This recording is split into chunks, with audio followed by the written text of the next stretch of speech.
अगस्त में ही देना है जी जी। जल्दी, कोई जल्दी में तो नहीं? हाँ, जल्दी में तो नहीं है ना, अगस्त में ही देना है, जून जुलाई लिखना है।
हाँ बेटा, अस्सलाम वालेकुम।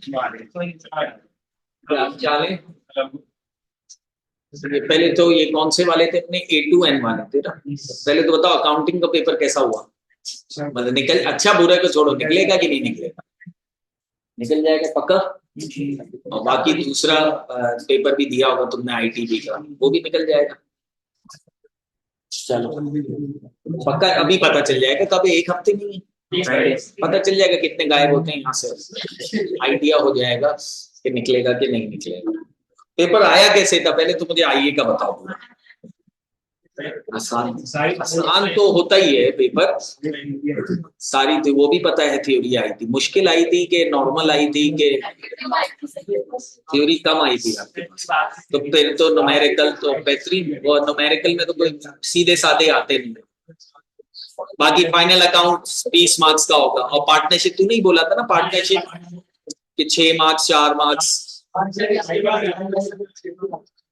इसके बाद 8 आया था, आसान आया था, नॉर्मल था पार्टनरशिप, यानी पेपर निकल जाएगा। और करेक्शन ऑफ एरर के सवाल किसी को आए नहीं थे। और चैप्टर 1 2 3 की थ्योरी, अच्छा 1 2 3 सही है, गुड है। वापस भेज देना ताकि बच्चे मांगे आगे वाले तो मैं वो दे दूंगा। सही भेजी थी, अब वापस भेज देना ताकि 1 2 3 के लिए कोई मांगेगा तो इसका मतलब पेपर रिलेटिवली इजी था। खामखाई में डरे हुए थे तुम लोग? नहीं, कोई बोल रहे नहीं नहीं सर डरे हुए सही थे, बहुत मुश्किल आया। हाँ मैडम, हाँ मैं आपको भूल ही गया। हाँ मैडम, क्या हुआ आपका?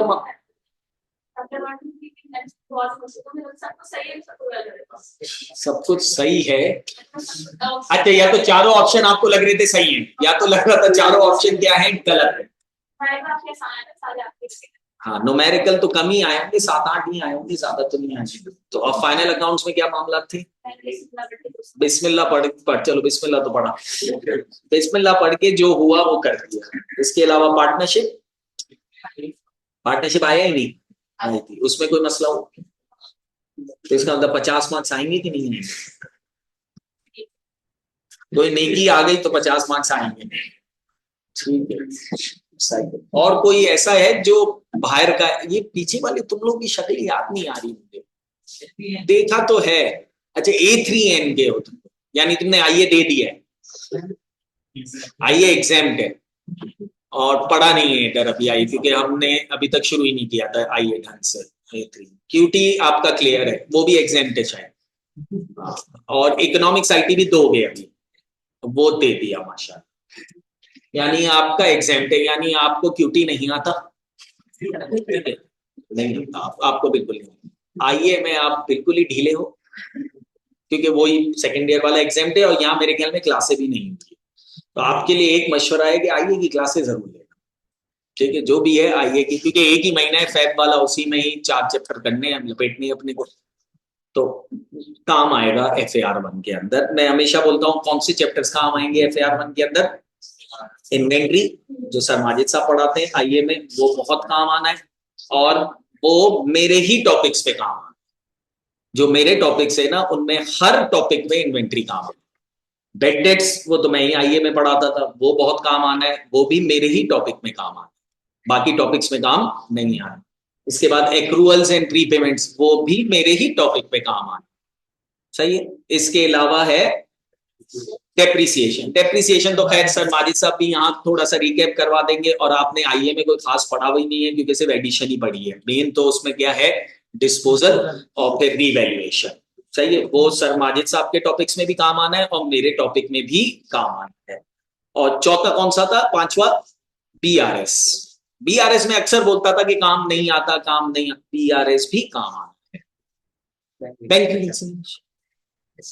Bank yes, exempted boys, exempted वालों को तो बेटा BRS का मतलब भी नहीं पता, तो BRS भी काम आना है। हमने अनप्रेजेंटेड अनक्लियर चेक्स किया था, क्योंकि एक टॉपिक आया है नया सिंगल एंट्री, उसमें BRS भी काम आना है। तो ये 4 चैप्टर्स 5 चैप्टर्स अगर आपके अच्छे, आप लोगों ने A to N वालों ने तो अभी पेपर दिया है, तो अल्हम्दुलिल्लाह आपके तो अच्छे हैं, यानी कॉन्सेप्ट आपके अच्छे हैं इन 5 चैप्टर में।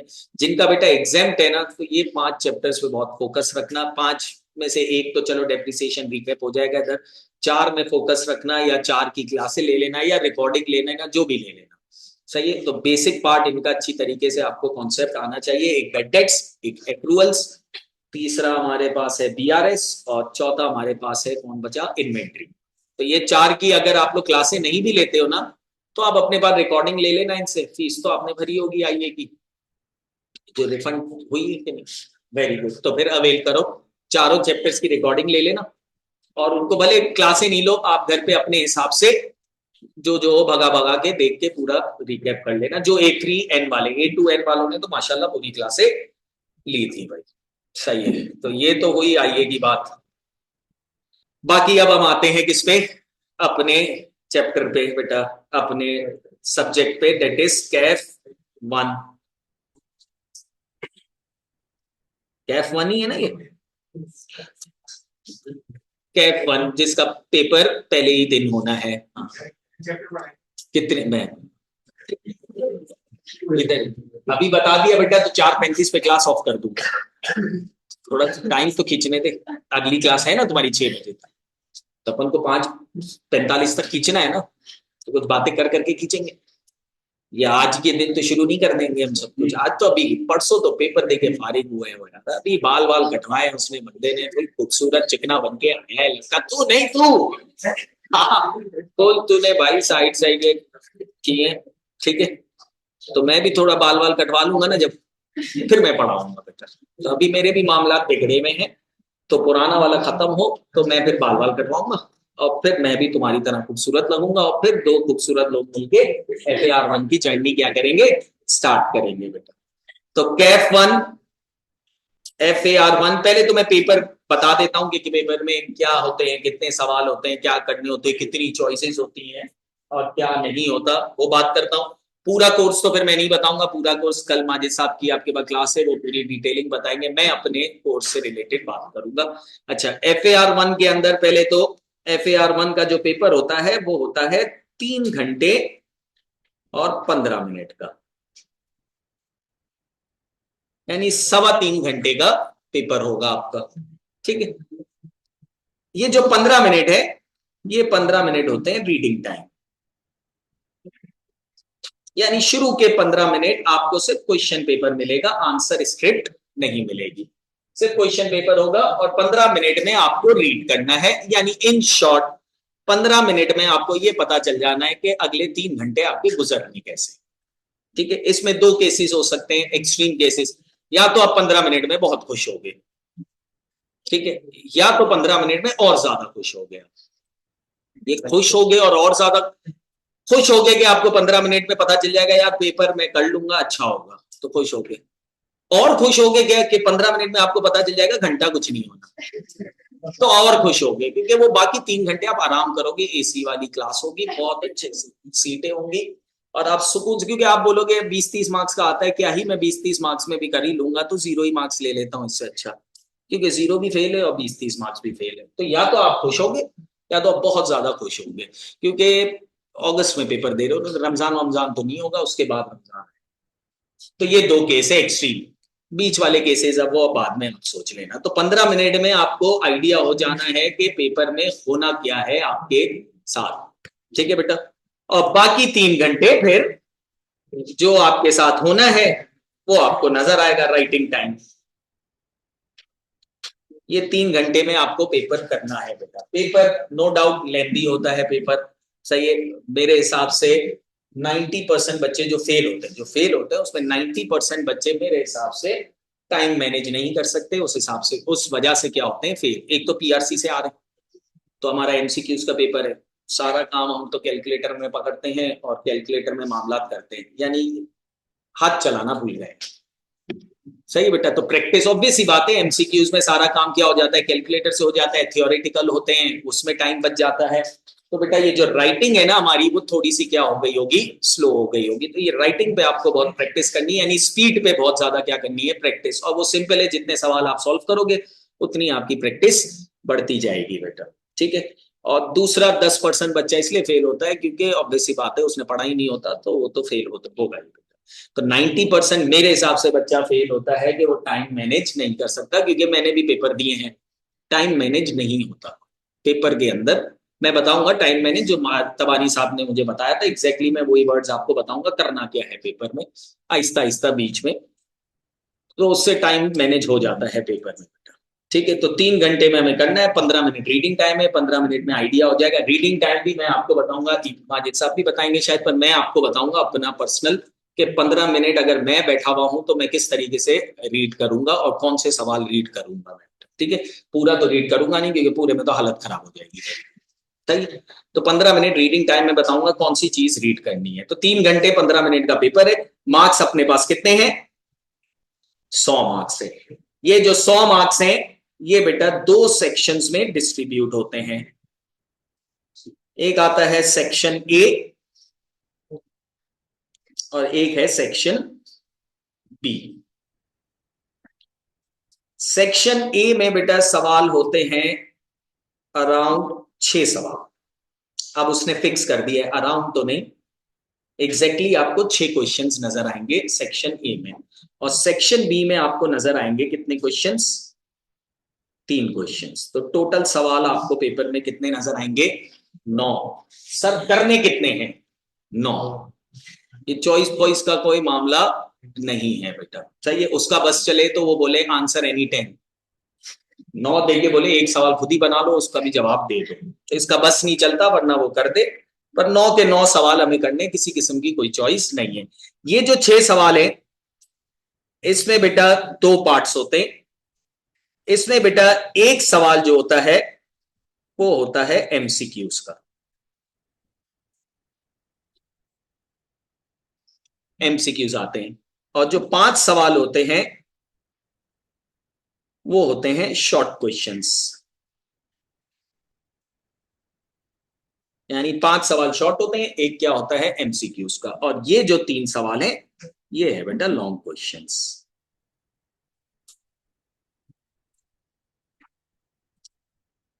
ठीक है। ये एमसीक्यूज आते हैं फिक्स 10 मार्क्स के। तो 10 मार्क्स के तो क्या हो गए आपके एमसीक्यूज, तो आपको लग रहा है 10 मार्क्स तो हो गए साइड पे, अब बचे 90। सही, इस 90 में से बेटा 40 मार्क्स, अराउंड 40 मार्क्स ये 5 सवाल के होते हैं। और लॉन्ग जो 3 क्वेश्चंस होते हैं वो अराउंड कितने मार्क्स के होते हैं, 50 से ज्यादा भी हो सकते हैं, यानी शॉर्ट की थोड़ी सी मार्किंग कम कर देगा और इसको थोड़ा सा क्या कर देगा, बढ़ा देगा। तो ये पूरा आपका पेपर होता है। एक सवाल एमसीक्यू का आता है, 10 एमसीक्यूज होते हैं या 8 एमसीक्यूज होंगे, पर मार्क्स कितने होंगे उसके, 10 मार्क्स होंगे। कुछ एमसीक्यूज 2 मार्क्स के होते हैं, कुछ एमसीक्यूज 3 मार्क्स के भी होते हैं। बाकी एमसीक्यूज एक एक मार्क्स के होते हैं। तो 6-7 एमसीक्यूज भी नजर आएंगे, पर मार्क्स कितने एलोकेट होंगे उसमें? 10 मार्क्स। 5 शॉर्ट क्वेश्चंस नजर आएंगे, अराउंड कितने मार्क्स के होंगे? 40 मार्क्स होते हैं, 40 मार्क्स से ज्यादा के नहीं होंगे। और 3 सवाल होंगे लॉन्ग क्वेश्चंस, इसमें या तो 50 या तो 52 या 54 मार्क्स मार्किंग उसने की भी होगी बेटा। ठीक है, ये जो 5 शॉर्ट क्वेश्चंस हैं, इसमें बेटा एक क्वेश्चन मैक्सिमम कितने मार्क्स का आ सकता है? 10 मार्क्स का। यानी शॉर्ट क्वेश्चंस में मैक्सिमम मार्किंग एक सवाल की कितनी हो सकती है? 10। तो कोई सवाल आपको 10 मार्क्स का नजर आएगा, कोई 8 मार्क्स का नजर आएगा, कोई 6 मार्क्स का नजर आएगा, कोई थियोरेटिकल सवाल आ गया तो 5 मार्क्स का भी नजर आ सकता है। तो मैक्सिमम मार्क्स पर क्वेश्चन इसमें कितने नजर आएंगे आपको? 10 मार्क्स। यानी 10 मार्क्स से ज्यादा वाला कोई भी सवाल नहीं होगा। यूजुअली 5 सवाल है, 40 मार्क्स है, तो ऑन एन एवरेज कितना मार्क्स हो गया? एक सवाल 8 मार्क्स का। पर कुछ सवाल 10 के होते हैं और कुछ सवाल किसके होते हैं? 6 के होते हैं, तो ऑन एन एवरेज कितना मार्क्स हो गया? 40 मार्क्स ही हो गया बेटा। और इसमें बेटा एक सवाल मैक्सिमम कितने मार्क्स ले सकता है? 20 मार्क्स ले सकता है। एक सवाल मैक्सिमम कितने मार्क्स का आएगा? 20 मार्क्स का। यूजुअली एक सवाल 20 मार्क्स का आता है, बाकी 2 सवाल 16-16 मार्क्स के आ जाते हैं, या एक 18 का आ जाता है, एक 14 का आ जाता है। तो अराउंड 50 या 52 या 52 मार्क्स ये कवर करता है बेटा। तो ये पूरा आपका पेपर है बेटा। ठीक है, तो शॉर्ट क्वेश्चंस, एमसीक्यूज, और तीसरा कौन सा है? Long questions. लॉन्ग में 3 सवाल होंगे, इसमें से मैक्सिमम मार्क्स 20 मार्क्स होंगे, इधर मैक्सिमम 10 मार्क्स का सवाल होगा, और एमसीक्यूज कितने का है? 10। ये पूरा बेटा आपका पेपर है। ये 3 घंटे में आपको 9 सवाल करने हैं। 15 मिनट रीडिंग टाइम अलग है, और फिर आपको 9 सवाल करने हैं, MCQs, short questions and long question. ये पूरा पैटर्न है। समझ आ गया ये? ठीक है, नहीं समझ आएगा? समझ आ गया? ये पेपर होता है आपका बेटा। ठीक है, करना आपको 3 घंटे में, इंशाल्लाह आप करेंगे 15 अगस्त। 15 अगस्त वाले दिन शायद आपका पेपर है FAR 1 का, 15 या 16 अगस्त। 17 अगस्त है बेटा। 17 अगस्त मेरे ख्याल में फर्स्ट मंडे पड़ रहा होगा। सही है, तो फर्स्ट मंडे मतलब सेकंड या थर्ड वीक का फर्स्ट मंडे पड़ रहा होगा। ये आहिस्ता आहिस्ता पीछे जाएंगे। अभी 17 अगस्त है, अगले साल ना वो 8-9 अगस्त करेगा, और फिर अगस्त के फर्स्ट मंडे से कहानी को शुरू करेगा। अभी जैसे पेपर होते थे मार्च के पहले मंडे से शुरू होते थे, या सितंबर के पहले मंडे से होते थे। अब जो है उसने अगस्त और फेब कर दिया है, तो टाइम की वजह से उसने अगस्त अभी मिड रखा है। अगले साल वो अगस्त को क्या कर देगा? स्टार्ट में ले आएगा। तो अभी तो आपका पेपर कब है? 17 अगस्त। 17 अगस्त मंडे पड़ रहा होगा, 15 अगस्त शायद जुम्मा पड़ रहा होगा, नहीं हफ्ता पड़। ठीक है बेटा, तो अब मैं आपको बताता हूं अपना कोर्स कि मैं कौन से चैप्टर करवाता हूं, और मेरे चैप्टर इनमें से कहां आ सकते हैं बेटा। सही है, लॉन्ग में आ सकते हैं कि शॉर्ट में आ सकते हैं कि एमसीक्यूज में आ सकते हैं। तो मैं बेटा अपने चैप्टर्स बताता हूं। वैसे टोटल 14 चैप्टर्स हैं।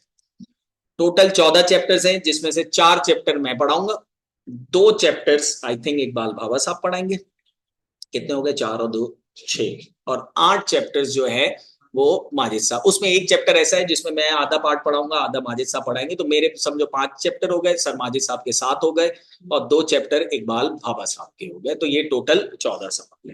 तो पहले मैं अपने चैप्टर्स के नाम लिखता हूँ, उसकी पेपर में वेटेज क्या है वो बताता हूँ बेटा, और फिर हम देखते हैं आगे बढ़ना है कि नहीं बढ़ना, क्या करना है बेटा। पहले तो बेटा मैं अपने चैप्टर्स बता देता हूं, अपने पास लिख लो कि कौन से चैप्टर्स मैं पढ़ाऊंगा। पहला चैप्टर हम स्टार्ट करेंगे, चैप्टर नंबर 11। स्टडी टेक्स्ट जो होगी उसका चैप्टर 11 है। अब स्टडी टेक्स्ट बिल्कुल नहीं लानी क्लास में, इतना हैवी माल क्लास में लाने की जरूरत नहीं। चलिए, हाँ हैवी माल मतलब इतनी मोटी बुक है, क्या इसको संभालेंगे और क्या रखेंगे इसको, और मुझे नफरत आती है बुक खोल के कोई बैठा हुआ होता है। आपको नोट मिल जाएंगे जो मुझे देने होंगे, ठीक है, सारी चीजें मैं दे दूंगा, कोई मसला नहीं है। चाहिए और माजिद साहब की क्लास में आप माजिद साहब से पूछ लेना, वो कुछ चैप्टर्स के लिए एंड में थ्योरी के चैप्टर्स के लिए मंगवाते हैं, वरना वो भी बुक में नहीं, वो भी अपनी वर्कशीट्स प्रोवाइड करते हैं। सही है, तो बेटा पहला चैप्टर है हमारा chapter number 11, which is IAS 1। और IAS 1 का नाम है प्रेजेंटेशन ऑफ फाइनेंशियल स्टेटमेंट्स।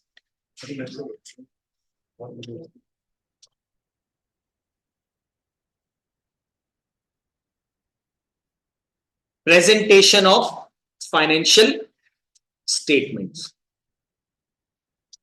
चलिए, presentation of financial statement, basically नाम तो IS1 है, स्टैंडर्ड का नाम है presentation of financial statement. Basically इसमें करना क्या है, इसमें बेटा हमें कंपनीज के अकाउंट बनाने, कंपनीज अकाउंट बनाने। जैसे आपने IE में पढ़ा था फाइनल अकाउंट्स, एग्जैक्टली वही चैप्टर है, पर वो आपने पढ़ा था सोल प्रोप्राइटर का। यहाँ हम प्योरली किसका पढ़ेंगे, कम। और एक आपने पार्टनरशिप का भी पढ़ा है, वही सेम मिलता जुलता ही है, पर यहाँ हम किस का पढ़ेंगे, कंपनीज का पढ़ेंगे। और ये स्टैंडर्ड में फॉल करता है, तो जैसे स्टैंडर्ड बोलता है उस स्टाइल से हमें सारा काम करना पड़ेगा। तो ये पहला चैप्टर IS1 है, जिसको मैं कंपनीज अकाउंट का नाम दे रहा हूँ। आप प्रेजेंटेशन ऑफ फाइनेंशियल स्टेटमेंट भी लिख सकते हैं। किसी ने बीच में सर बोला, हाँ तुम्हें अपग्रेड हुआ IFRS 18 में ये चीज अपग्रेड अभी नहीं बेटा, अभी IS मैंने बोला ना, तुझे जून में देना है, जुलाई में, अगस्त में देना है, सब्र। ठीक है बेटा, एक प्रेजेंटेशन ऑफ फाइनेंशियल स्टेटमेंट, इसमें सिंपली प्योरली हमें क्या बनाने, कंपनीज अकाउंट। कंपनीज अकाउंट में क्या क्या होता है वो हम बात कर लेंगे जब चैप्टर स्टार्ट करेंगे। इसके बाद आते हैं हम चैप्टर नंबर, फिर मैं वेटेज बताता हूं, चैप्टर नंबर 12। चैप्टर नंबर 12 हमारा है इनकम्प्लीट रिकॉर्ड्स। ये कोई स्टैंडर्ड नहीं है अपना, इसका नाम है इनकम्प्लीट रिकॉर्ड्स, जिसको मैं या शायद आप लोग जानते हो सिंगल एंट्री के नाम से। हाँ बिल्कुल बिल्कुल, यही यही जो तू सोच रहा है, यही है सिंगल एंट्री। और ये आया है नया FAR1 के अंदर, यानी पहला अटेम्प्ट है जो मार्च में अभी बच्चे पेपर देंगे, तो वो पहला अटेम्प्ट है सिंगल एंट्री का। यानी पिछले 6 साल से 2021 से लेकर अभी तक सिंगल एंट्री नहीं था, यानी 2021 को उन्होंने हटा दिया था, बोला था बिल्कुल काम का नहीं है ये चैप्टर, हटा दो, बकवास है। 5 साल बाद इनको याद आया कि नहीं नहीं नहीं, काम का है, तो इन्होंने वापस डाल दिया। और मैं गारंटी कहता हूँ 1.5 साल बाद इनको दोबारा याद आएगा कि नहीं नहीं ये काम का नहीं है, ये 1.5 साल बाद निकालेंगे दोबारा। ठीक है, कंपनीज अकाउंट जो है IS1, ये भी आया है दोबारा कोर्स में। पहले ये FAR1 में था, पर ये था 2016-17 तक, उसके बाद इसको निकाल दिया। काम का है ये, निकाल के कहां डाल दिया, FAR2 में डाल दिया। FAR2 में डाल दिया था, FAR2 में ये सड़ता रहा 8 साल 9 साल, वहां उनको जगह ही नहीं मिल रही थी सवाल डालने की। उधर इतने टॉपिक्स थे कि IS1 का वो सवाल नहीं पूछ सकते थे, तो उन्होंने FAR2 से निकाल के कहां ले आए, FAR1 में ले आए। इसका भी ये पहला अटेम्प्ट है मार्च में। ठीक है, उससे पहले भी थे ये, पर 2016-17 तक ये था। ये 2020 या 2021 मेरे ख्याल में इसकी लास्ट अटेम्प्ट थी, और उसके बाद इसको निकाल दिया था और फिर दोबारा ले आए। उसको निकाला नहीं था, उसको कहां ट्रांसफर किया था, FAR2 में। अब FAR2 से घुमा के वापस कहां ले आए, ये FAR1 में। और इसके बाद हमारा नेक्स्ट चैप्टर होगा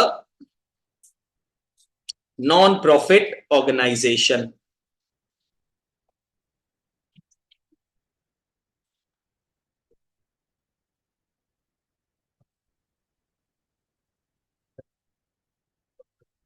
non profit organization short form में अपन बोल सकते हैं NPO बेटा। सही, नाम से पता चल रहा है वो ऑर्गेनाइजेशन जिसका मकसद प्रॉफिट कमाना ना हो बेटा। सही, नॉन प्रॉफिट ऑर्गेनाइजेशन ये एक चैप्टर है। और फिर उसके बाद हमारे पास लास्ट चैप्टर होगा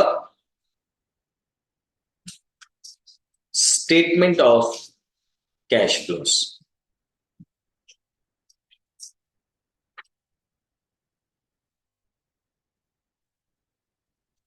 ये भी एक स्टैंडर्ड है, मैंने नाम नहीं लिखा, मैं यहां लिख देता हूं, IS7 है।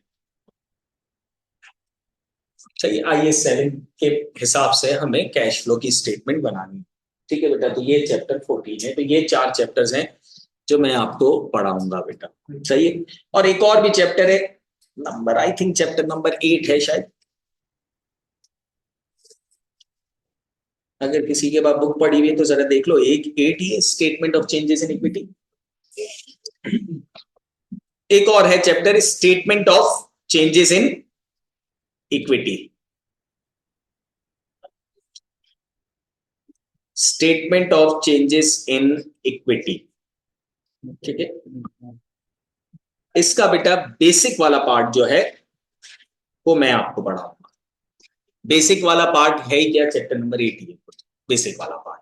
वरना ये पेपर में आता है IAS 8 के साथ मिलके, जो वो कॉम्बिनेशन के साथ आता है, वो कॉम्बिनेशन कौन पढ़ाएंगे, सर माजिद साहब पढ़ाएंगे। पर ये बेसिक वाला जो पार्ट है, statement of changes in equity, ये मैं आपको पढ़ाऊंगा बेटा, ठीक है। तो ये बेसिकली हुए 5 चैप्टर, पर ये बीच बीच में ही आ जाएगा चैप्टर्स के, तो अलग से कोई इसका काम करने की जरूरत नहीं है। मैंने अलग से भी नोट बनाया हुआ है, खैर इसके अलग से सवाल बनाए हुए, पर इतना ज्यादा अलग से काम करने की जरूरत नहीं, क्योंकि अब बेसिक पार्ट पेपर में इसका नहीं आता। ये हमेशा IAS 8 के साथ ही मिलके आएगा, जो माजिद साहब आपको पढ़ाएंगे बेटा, ठीक है। तो ये 5 चैप्टर्स हुए, बेसिकली तो 4 हैं, पर 5वें का सिर्फ और सिर्फ बेसिक पार्ट हम देखेंगे बेटा। तो ये चैप्टर्स हैं जो मैं आपको इंशाल्लाह पढ़ाऊंगा इन 5, 6, 5.5, 6 महीने जो भी हैं हमारे पास। कितने महीने हैं हमारे पास भाई, आज कौन चल रहा है, आज 26 जनवरी। क्लासें हमारी कब तक होंगी, 15 जुलाई।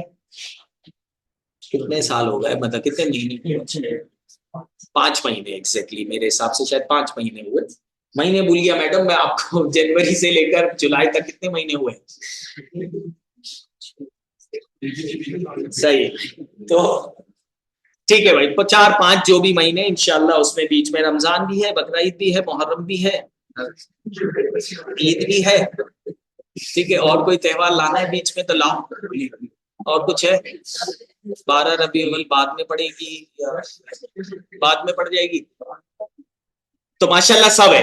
रमजान, फिर ईद, ईद से फारिग हुए तो बकरीद, सही। बकरीद से पहले 10 दिन आप खुद जानवर बन जाओगे, वो अलग है, वो अलग है। 10 दिन वो तो बहुत इंपॉर्टेंट है।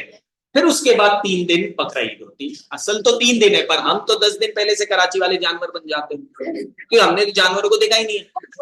हम उनके साथ रहते हैं, लेटते हैं, सोते हैं, खाते पीते हैं, उनका क्या कर रहे क्या नहीं कर रहे, मतलब सिंपल है। शहर को हम जंगल बना देते हैं 10 दिन के लिए, तो उन जंगल में भी फिर हमें पढ़ना वो मुश्किल हो जाता है। फिर उसके बाद 3 दिन हम ना जंगल की सफाई शुरू करते हैं, और माशाल्लाह अगले 1 महीने तक सफाई हो नहीं सकती है हमारी। फिर वही रोड पे धब्बे पड़े रहते हैं और बीमार होते रहते हैं, और फिर अल्हम्दुलिल्लाह हम कहाँ जाते हैं, हॉस्पिटल जाते हैं। तो कोशिश करो वो 10 दिन जानवर ना बनो, सिर्फ 3 दिन कुर्बानी करो, ठीक है भाई। फिर उसके बाद हमारे पास मेरे ख्याल में मुहर्रम आ जाएगा, मुहर्रम आएगा, बिल्कुल मुहर्रम भी आ जाएगा। फिर वही मुहर्रम में भी शुरू के 10 दिन, 9-10 मुहर्रम छुट्टी होती है, 8 मुहर्रम नाज़िमाबाद में तो घुस नहीं सकते आप, 5-6 मुहर्रम के बाद, क्योंकि रास्ते वास्ते बंद होते हैं, तो वो छुट्टियां, तो माशाल्लाह बहुत सारी छुट्टियां हैं। तो अगर कोई 4 पेपर का सोच रहा है, तो वो सोच मेरे हिसाब से भेजे से निकाल दे। 4 पेपर रिलेटिवली इस अटेम्प्ट में बहुत ज्यादा क्या हो जाएंगे, मुश्किल, क्योंकि मैंने आपको ये छुट्टियां गिनवा दी, इसमें बेटा क्लासें भी कम हो जाएंगी। रमजान में तो आप लोग तो ढीले पड़े हुए होंगे, और मेरा दिमाग जो होता है ना वो शार्ट होता है, मैं नहीं काबू पा सकता। आपको पता है 2 रीजन, एक तो मैं पानी नहीं पी सकता, और एक और बहुत इंपॉर्टेंट रीजन है, तो मेरा दिमाग काम थोड़ा कम करता है। ये आपको पता है, इसमें शर्माने वाली बात नहीं है, जो है। तो ये 2 रीजन है, एक तो पानी नहीं पी सको आप, चलो पानी का तो मसला कुछ भी नहीं है, ठंड वाले हैं रोज। पर जो दूसरा रीजन है वो बहुत खतरनाक है, वो अब मुझे पूरा दिन चलाता है, तो ये एक मसला होता है। दूसरा भी रमजान में टाइम कम होगा, ऑब्वियस सी बात है, 6-6:15 बजे मगरिब हो जाएगी, तो हम 4 बजे से मस्जिद में बैठ जाएंगे, तो हमारी 4 बजे तक ही क्लास होंगी। उससे ज्यादा तो मेरे ख्याल में शायद 5 बजे तक हो जाए मैक्सिमम, उसके बाद तो क्लासें नहीं होंगी। वरना तो 6:30-7 बजे तक होती हैं, पर उस वक्त 5 तक होंगी। सुबह फिर 9 बजे वाली क्लास में, अब सोच ले आम दिन में अगर मैं 9 वाली क्लास में 9:30 बजे आता हूँ, तो बता रमजान में मैं आऊंगा कि नहीं आऊंगा। तो सुबह वाली तो पूरी उम्मीद है कि मैं लगाऊं ही ना क्लास। तो टाइम थोड़ा सा रमजान में होता ही, ऑब्वियस सी बात है, टीचर की भी प्रोडक्टिविटी कम होती है, बच्चे की भी प्रोडक्टिविटी क्या होती है, कम होती है। तो इसलिए मैं बोल रहा हूँ, जो 4 पेपर उठाने की सोच रहा है, अगर सोच रहा है, कोई मसला नहीं है, कोशिश कर सकता है, हर कोई अलग है।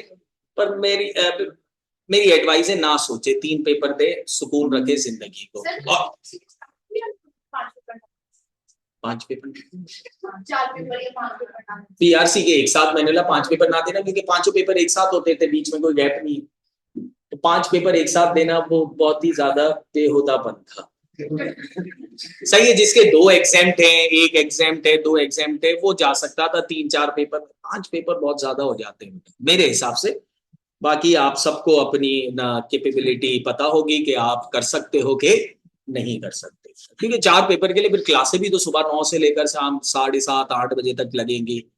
बेड़ा गर्क आप ही का होगा, आप देख लेना, ठीक है। पर फिर भी जो लेना चाहे वो ले सकता है, पर मेरे ख्याल में ये ऑफर ही 3 कर रहे हैं। इन्होंने बोला कि चौथे वाले को तो कटा दो, ऑफर ही मेरे ख्याल में 3 कर रहे हैं। कौन कौन से कर रहे हैं? FAR 1 कर रहे हैं, लॉ कर रहे हैं और टैक्स कर रहे हैं, DSR नहीं कर रहे, ठीक है। सही है भाई, तो 3 पेपर से उठाना, 4 की तरफ नहीं जाना। और लतीफ, तू कितने पेपर उठा रहा है? 3। देख, उठाने का नहीं, फीस भर दी, FAR 1 की भरी, फिर बेटा तेरी मर्जी, ठीक है भाई। तो ये 4 चैप्टर्स हैं। अच्छा, स्टार्ट में कहां से करूंगा, कौन सी सीक्वेंस है? स्टार्ट बेटा मैं करूंगा चैप्टर नंबर 11 से, यानी कंपनीज अकाउंट से, यानी जहां आपने आइए एंड किया कंपनीज अकाउंट, सोल प्रोप्राइटर के अकाउंट से, अब हम कंपनीज अकाउंट को क्या करेंगे, स्टार्ट करेंगे, यानी फाइनल अकाउंट्स। फिर उसके बाद बेटा सेकंड चैप्टर मैं बढ़ाऊंगा स्टेटमेंट ऑफ कैश फ्लो। अच्छा, जब मैं IAS 1 करूंगा ना, उसके साथ ही इसका बेसिक पार्ट भी हो जाएगा, statement of changes in equity का, वो IAS 1 के साथ ही हो जाएगा। जो हमारा चैप्टर 1 चलेगा कंपनीज अकाउंट, उसी के साथ बीच में statement of changes in equity का बेसिक पार्ट हो जाएगा। इसके बाद मैं उठाऊंगा statement of cash flows. Statement of cash flows के बाद आएगा इनकम्प्लीट रिकॉर्ड्स, और लास्ट में हम क्या पढ़ेंगे, NPO, ठीक है। अब पेपर में इसकी वेटेज क्या है, क्या आ सकता है, क्या नहीं आ सकता। पहले तो मैं पेपर में इसकी वेटेज बताता हूं कि अगर आएगा तो कितने मार्क्स का आ सकता है, या तो नहीं आएगा, या तो आएगा तो कितने मार्क्स का आ सकता है। तो बेटा कंपनीज अकाउंट अगर आएगा तो बेटा कंपनीज अकाउंट के जो मार्क्स हैं पेपर में वो होंगे 20 मार्क्स। मुझे नहीं लगता कि 19 भी करे। कंपनीज अकाउंट अगर पेपर में आएगा तो कितने मार्क्स का होगा, यानी ये सवाल लॉन्ग में ही आना है, शॉर्ट में इसके चांसेस ना होने के बराबर है बेटा। ये आएगा कंपनीज अकाउंट, जैसे आपके IA में आता है, IA में हर अटेम्प्ट में आता है फाइनल अकाउंट, इसमें हर अटेम्प्ट में नहीं आ सकता।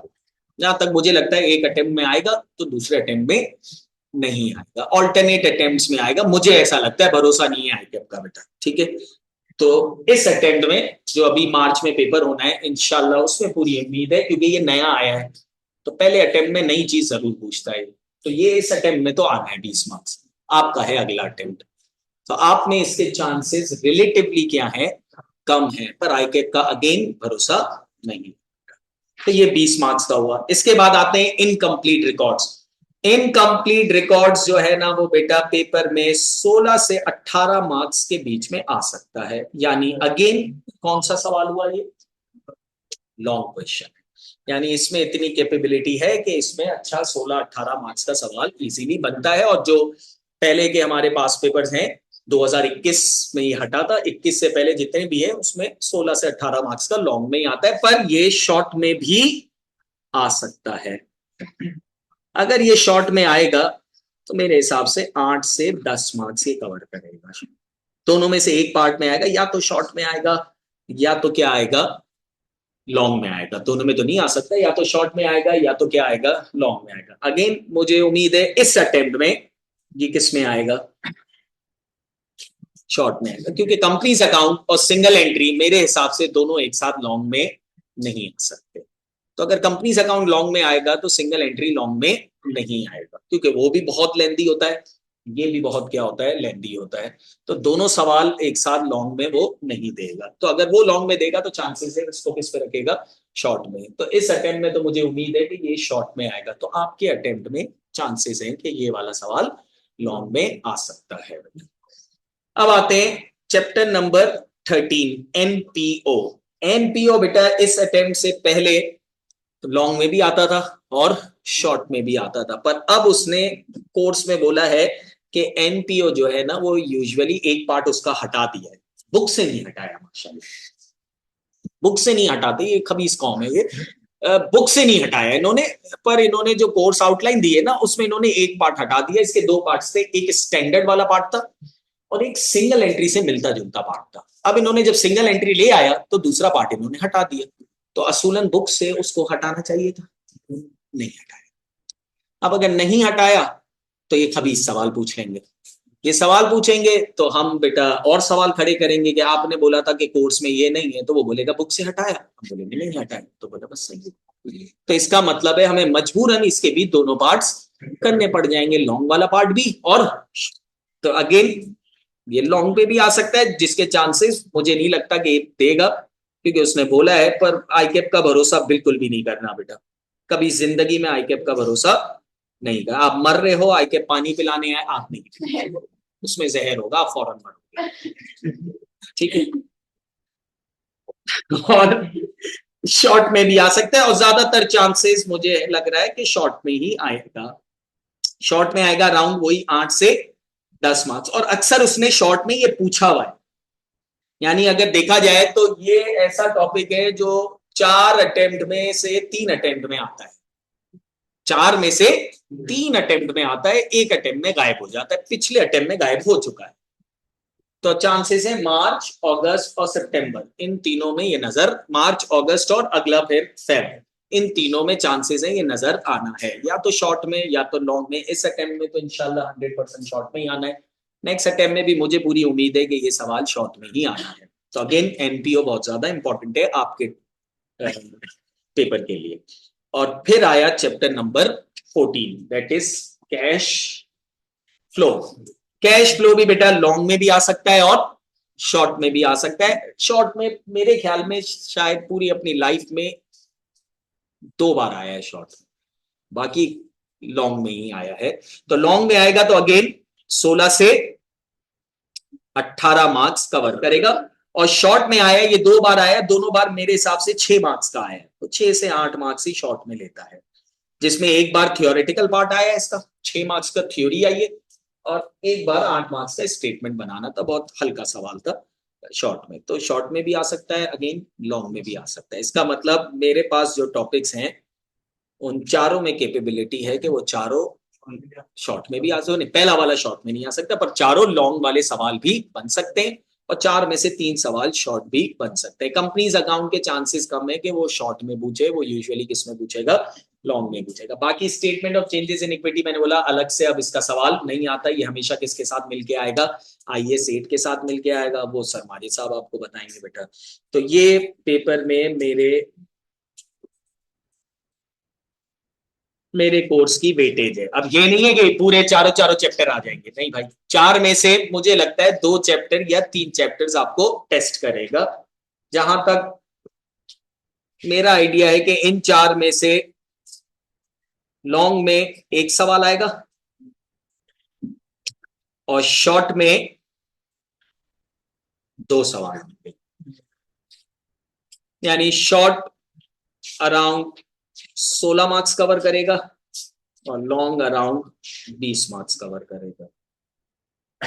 मेरे हिसाब से टोटल वेटेज कितनी हुई मेरे 4 चैप्टर्स की, 36 to 40 मार्क्स, अगर शॉर्ट में भी 10-10 मार्क्स के दे दिए तो बेटा 36 से 40 मार्क्स का मतलब अराउंड 40% जो है इन 4 चैप्टर में से आएगा, 11, 12, 13 एंड 14।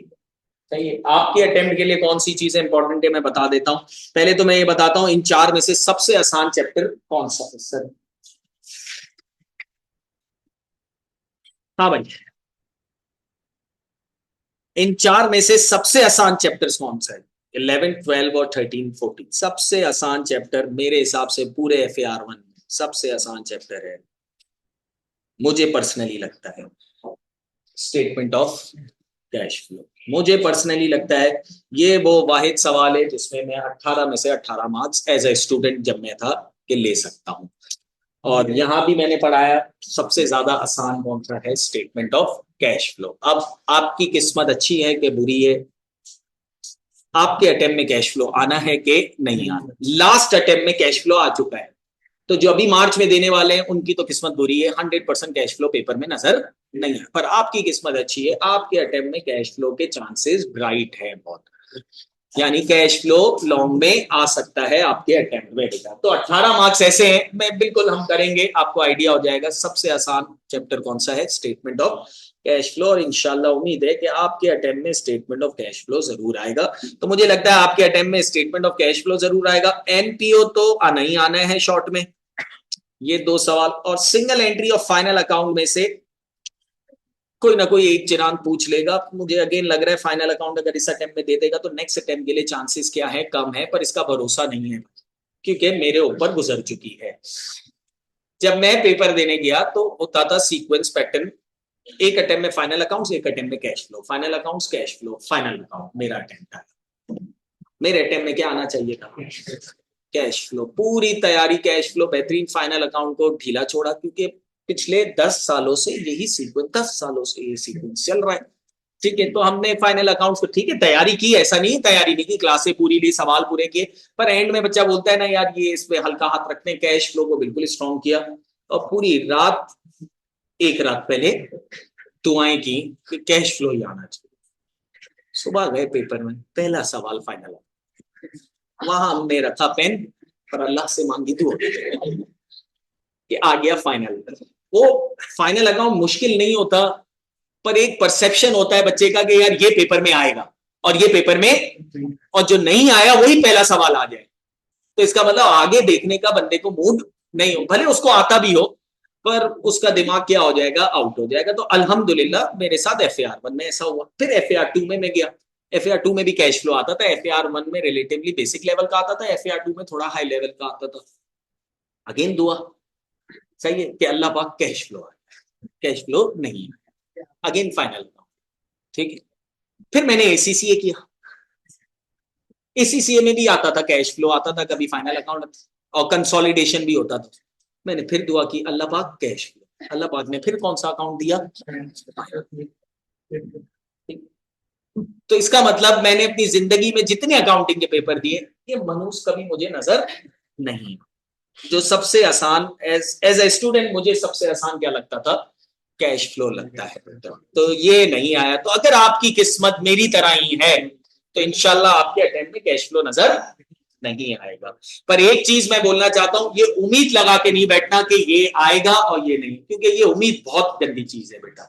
ये नहीं आया ना तो आपका पेपर में जो दिमाग है ना वो फिर सही काम नहीं करेगा। तो आपको ये लगाना है कुछ भी आ सकता है, चाहे लास्ट अटेम्प्ट में बाढ़ में जाए, कुछ भी आए। मैंने बोला आईके पे भरोसा नहीं करना बेटा, ये आपके जो है ना जज्बातों के साथ खेलेगा, आपको भरोसा नहीं करना, कुछ भी आ सकता है। इन 4 में से कोई भी चीज आपको पेपर में नजर आ सकती है बेटा, सही है। और ऐसा भी हो सकता है कि सर चारों में से कुछ भी चीज नजर, ऐसा नहीं।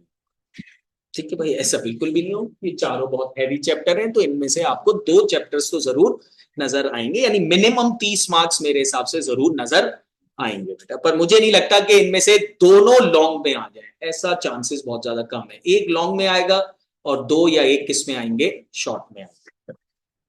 तो हम स्टार्ट करेंगे अपना कौन सा chapter, chapter number 11 which is IAS 1 presentation of financial statements. बेटा पहले हम नमाज की ब्रेक ले लेते हैं और उसके बाद हम स्टार्ट करते हैं, थोड़ी सी बात करते हैं फाइनेंशियल स्टेटमेंट, क्योंकि अभी आपने आईए पढ़ा है तो आपको फाइनेंशियल स्टेटमेंट के बारे में सब कुछ पता है। ठीक है, कंपनीज अकाउंट का नहीं पता पर कोई इतना बड़ा फर्क नहीं होता बेटा, सही है। तो वही फाइनल अकाउंट है जो आपने पढ़ा है, और माशाल्लाह आप लोग चैंपियन हो, टेली वैली करके भी आए हो आप फाइनल अकाउंट। ठीक है, तो नमाज के बाद हम करते हैं। तो ये पूरा पेपर है, ये पूरे मेरे बेटा सब्जेक्ट्स हैं, चैप्टर्स हैं। कल वाली क्लास में माजिद साहब आपको पूरा चैप्टर बताएंगे और उसने क्या वेटेज दी हुई है कि पेपर में इस पार्ट से कितना आना है, इस पार्ट से कितना आना है और इस पार्ट से कितना आना है। पर्सनली मैं उस वेटेज पे कभी भरोसा जिंदगी में नहीं किया क्योंकि वो कभी फॉलो नहीं करता, पर माजिद साहब आपको अच्छी तरीके से बताएंगे। तो इंशाल्लाह हम मिलते हैं नमाज के बाद।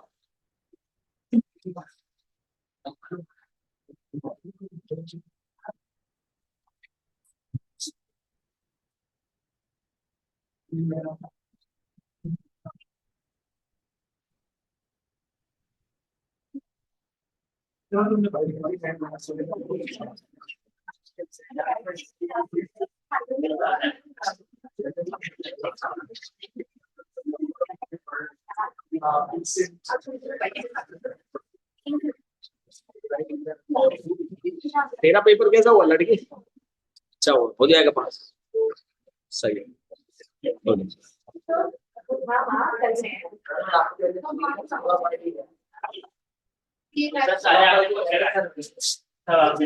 अच्छा मेरे टॉपिक क्या है, अभी तो हो जाएगा। चलो, मेरे वाले टॉपिक थे भी रिलेटिवली यार। न्यूमेरिकल तो उसके बहुत ही आसान आते थे, मुझे पहले बोला भी था एंड में। अच्छा थ्योरी इजी है। मैंने आपको आज बताया था, डेप्रिसिएशन अच्छा खासा है। हाँ, मेरे पास चार्ट बाकी फाइनल अकाउंट में भी तुमने तो अच्छा किया होगा ना, वो तो सही है। टैली का तो मसला नहीं है, 2-3 एडजस्टमेंट भी गलत हो तो 15-16 मार्क्स 14 मार्क्स तो आराम से गया। एक मेरा जो मुझे पता था फाइनल एक इन्वेंट्री का 100% सही में डेप्रिसिएशन का 100% बताया था, वो पता था आपने कॉस्ट निकालनी थी कि इलेक्ट्रिसिटी माइनस करना था, एक्यूमुलेटेड माइनस करने की हमें ड्राइंग करनी थी। आसान है, 4-5 पूरे सही। 1-2 हो गया, 1-2 ही होते हैं, इंटरेस्ट आ रहा है जो वो ऊपर से 1-2 ही मुश्किल हो। हाँ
देखना तो सही नहीं।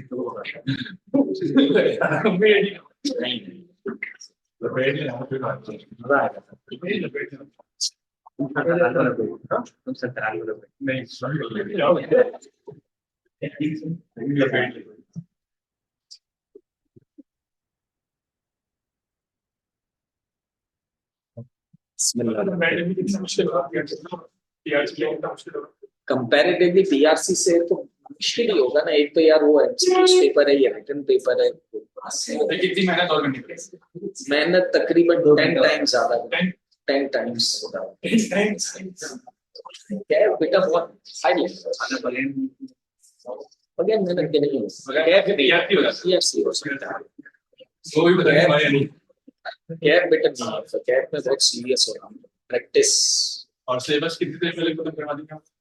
सिलेबस 1 महीने यानी 15 अगस्त 17 अगस्त से पेपर है इंशाल्लाह, 10 जुलाई 12 जुलाई। तो उनके जो बी पेंटर और मार्क्स में भी क्लास है, तो 1 महीना वो पूरा खत्म हो गया। सर एक तो मुझे आप पढ़ाएंगे आइए क्लास में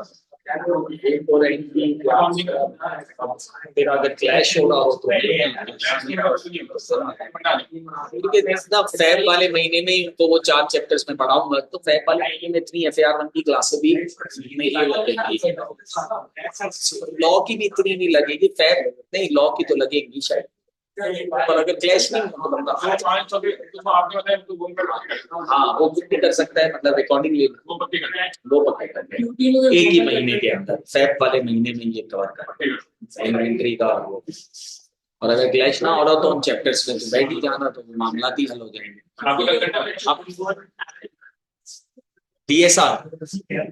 डीएसआर है ना, लॉ पागल हो गई है, पागल हो गया है क्या? लॉ मैडम साइमन काय को पढ़ाएंगी? लॉ पूरा सर तलाल साहब पढ़ाते हैं और सर तनवीर खत्री, रिजवान मनाई साहब तो टैक्स पढ़ाते हैं। रिजवान मनाई और अनस दादानी वो दोनों मिलके टैक्स पढ़ाते हैं, और ना लॉ जो है ना वो मेरे हिसाब से 80% सर तलाल साहब ही पढ़ाते हैं, शायद 20% वो सर तलाल साहब बताएंगे, शायद 20% मुझे लगता है 2-3 चैप्टर्स हैं जो सर तनवीर खत्री साहब पढ़ाते हैं, बाकी पूरा सर तलाल ही पढ़ाते हैं। मैडम साहिबा शायद डीएसआर में वो थियोरेटिकल पार्ट है, वो भी कैप 7 में डी एस आर, हाँ वो बी आई है, उसमें भी कुछ थियोरेटिकल पार्ट है, पर वो 10% ही है, ज्यादा नहीं है, 10 to 20% डी आई ए का है। डीएसआर में मुझे नहीं आइडिया, पर मैडम साइमा पढ़ा एफएआर मुझे आती है, अकाउंटिंग है तुम्हें एफएआर 2 में, तो देख इंशाल्लाह अगले अटेम्प्ट में तू जब एफएआर 2 में आया, क्या पता उसमें मिल जाए, उसके बाद तो कॉस्ट अकाउंटिंग में आया शायद उसमें मिल जाओ। उसके लिए तो फेल होना पड़ेगा आपने वेट करने के लिए। क्यों नहीं, नहीं अगली अटेम्प्ट में जाएगा ना, तो एफएआर 2 में आप जब तक आएंगे तो वो नहीं, तो अगली अटेम्प्ट में ही आ जाओ अगर आऊंगा, वरना तो नहीं आऊंगा, टाइम नहीं,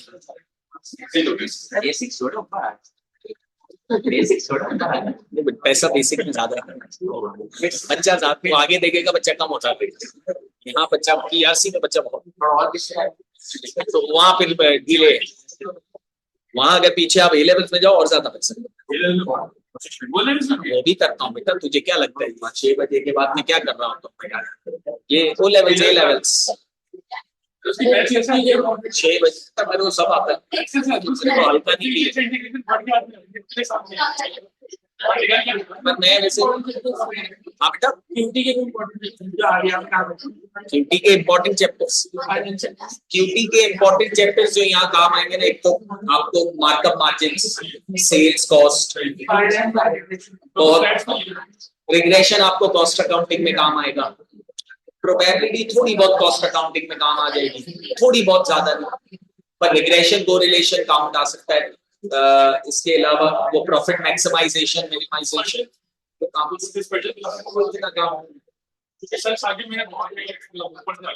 पर वो फाइनेंस ऑब्वियसली बात है वो काम आएगा, वो एफएआर में ज्यादा काम आता है, लीज वाला सवाल पूरा फाइनेंस में ही चलता है, एन्युटीज इसमें भी आएंगे सवाल आपके पास, जिसमें प्रेजेंट वैल्यूज आपको निकालनी होगी। ठीक है बेटा, सही बेटा, स्टार्ट करते हैं हम अपना chapter number 11 IS1 presentation of financial statements.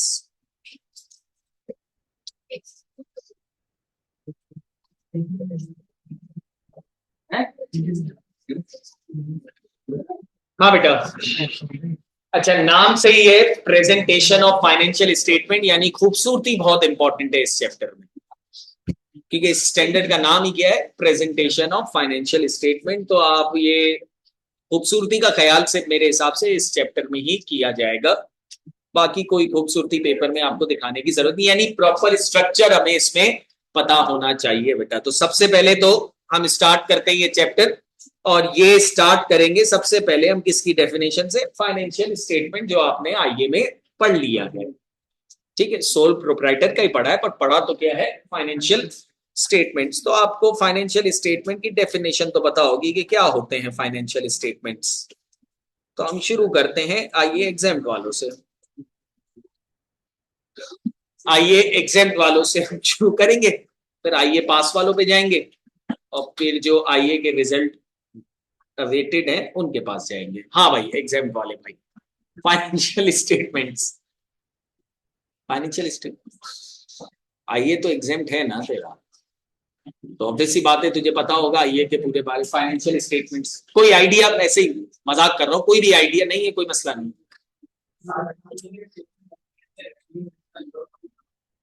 सारी आखिरी में जो स्टेटमेंट बनती है उसमें रेवेन्यू और एक्सपेंस बता रहे होते हैं। वेरी गुड, गुड डेफिनेशन, यानी अगर कोई अकाउंटिंग नहीं पढ़ा हुआ वो तेरे पास आके बोलता है भजन ये फाइनेंशियल स्टेटमेंट करते रहते हैं, तू इसको बोलेगा पर जो सारी आखिरी में बढ़ती है रेवेन्यू सेल्स वो होती है फाइनेंशियल स्टेटमेंट, ये तेरा कहने का मकसद है बेटा।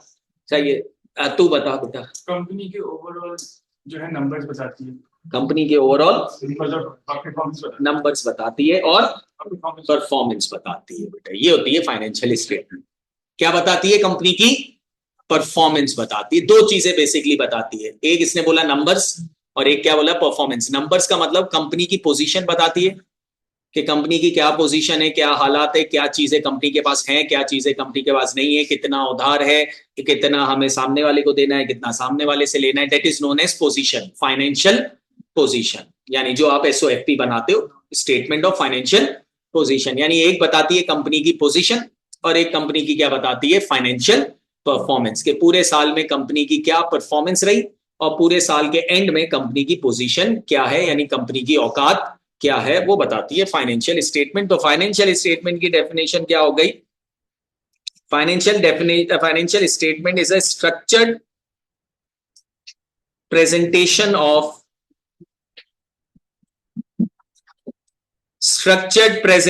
of financial performance and financial position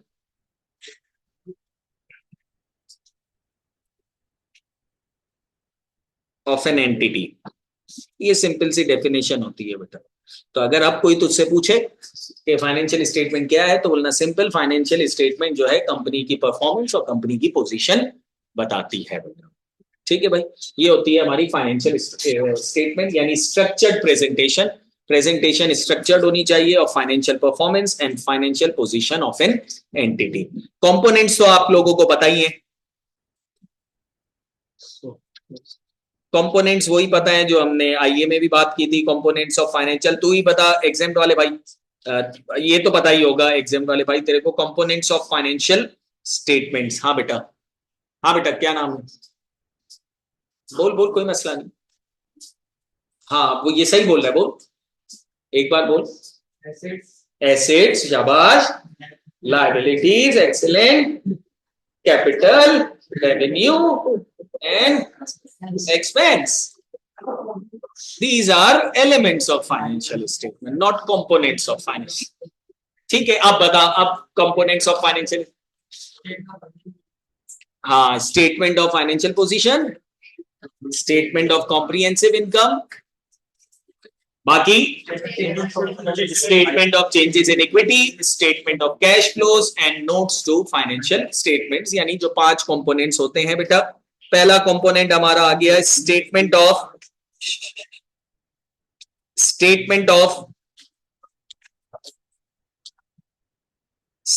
of financial position, जिसको अपन शॉर्ट फॉर्म में क्या बोलते हैं, नहीं ये नहीं बोलना, एसओपी। वेरी गुड, सही है। Number second is statement of profit and loss, नहीं बेटा, कॉम्प्रिहेंसिव इनकम।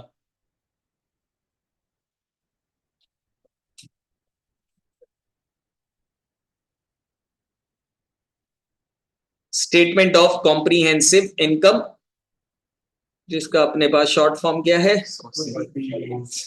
ये यार ये सॉसी जो है ना, यकीन कर बहुत ही ज्यादा सॉसी लगता है, तो इसको ना ये ही रहने दो, एसओसीआई।